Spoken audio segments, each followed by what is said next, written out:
Sejarah Kerajaan Demak. Kesultanan Demak atau Kerajaan Demak adalah kerajaan Islam Jawa yang berdiri pada perempat akhir abad ke-15 di Demak. Demak sebelumnya merupakan kadipaten yang tunduk pada Majapahit yang telah melemah saat itu untuk beberapa tahun sebelum melepaskan diri. Menurut cerita tradisional Jawa yang populer, kerajaan ini didirikan oleh Raden Patah, anak Raja Majapahit terakhir. Demak memainkan peran penting dalam mengakhiri pemerintahan Majapahit dan penyebaran Islam di Jawa. Sepanjang setengah awal abad ke-16, Demak berada pada puncak kejayaannya di bawah pemerintahan Trenggana. Pada masanya, ia melakukan penaklukan ke pelabuhan-pelabuhan utama di Pulau Jawa, hingga ke pedalaman yang mungkin belum tersentuh Islam. Salah satu pelabuhan yang ditaklukkan Demak adalah Sunda Kelapa, yang pada waktu itu berada dalam kekuasaan Kerajaan Sunda. Hubungan aliansinya dengan Imperium Portugal sejak 1511 menjadi ancaman bagi Demak. Pada 1527, pasukan dari Demak dan Cirebon yang dipimpin oleh Fathahillah melancarkan serangan sukses ke Sunda Kelapa yang memukul mundur Portugal dan Sunda.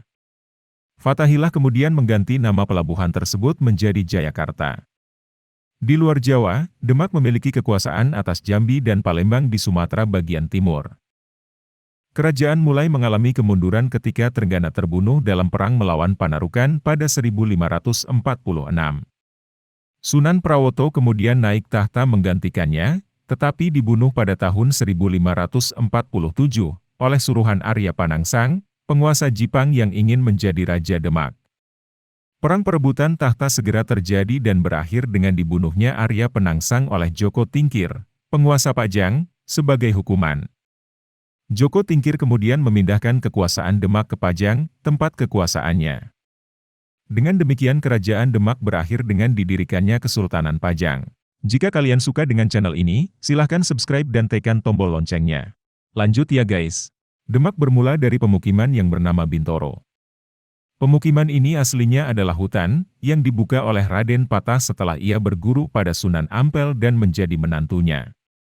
Di hutan tersebut, terdapat rumput gelagah yang baunya wangi. Karena itu, tempat tersebut juga dikenal dengan nama Gelagah Wangi. Ada beberapa usul mengenai asal-usul nama Demak. Menurut Poerbat Jeraka, namanya berasal dari bahasa Jawa yaitu Delemak yang berarti rawa. Menurut Hamka, namanya berasal dari bahasa Arab, yaitu Dimak yang berarti mata air atau air mata. Menurut sejarawan lainnya, yaitu Sujipto Wiryo Suparto, namanya berasal dari sebuah kata dalam bahasa Kawi yang berarti hadiah atau pusaka. Asal-usul kerajaan Demak tidak diketahui dengan jelas.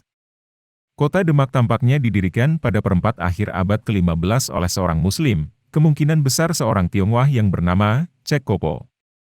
Anaknya mungkin adalah orang yang oleh Tome Pires dalam Suma Orientalnya sebut sebagai Rodim. Cerita tradisional Mataram yang lebih populer menceritakan bahwa Demak didirikan oleh Raden Patah, anak Raja Majapahit terakhir. Meskipun sejarawan menyatakan bahwa ceritanya tidak dapat dipercaya, mereka menyimpulkan bahwa nenek moyang para penguasa Demak tampaknya merupakan seorang pendatang Muslim asal Tiongkok, yang pertama kali mendarat di Gresik dan kemudian menetap di Demak.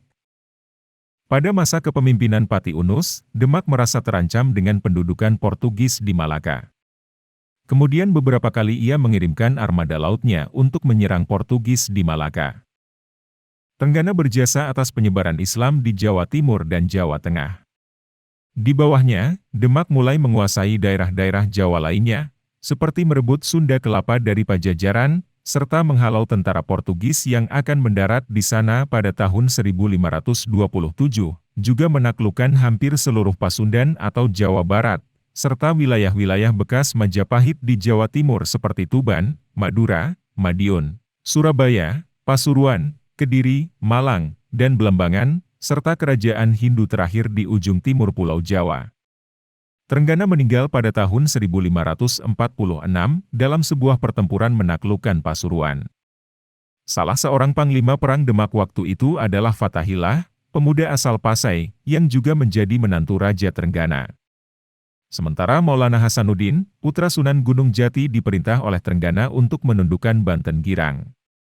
Kemudian hari keturunan Maulana Hasanuddin menjadikan Banten sebagai kerajaan mandiri.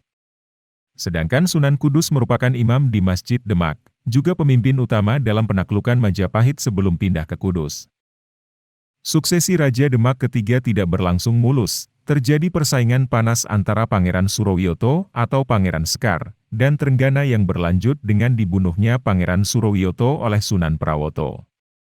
Peristiwa ini terjadi di tepi sungai saat Surowiyoto pulang dari masjid sehabis sholat Jumat. Sejak peristiwa itu Surowiyoto dikenal dengan sebutan Sekar Sedolepen, yang artinya sekar gugur di sungai.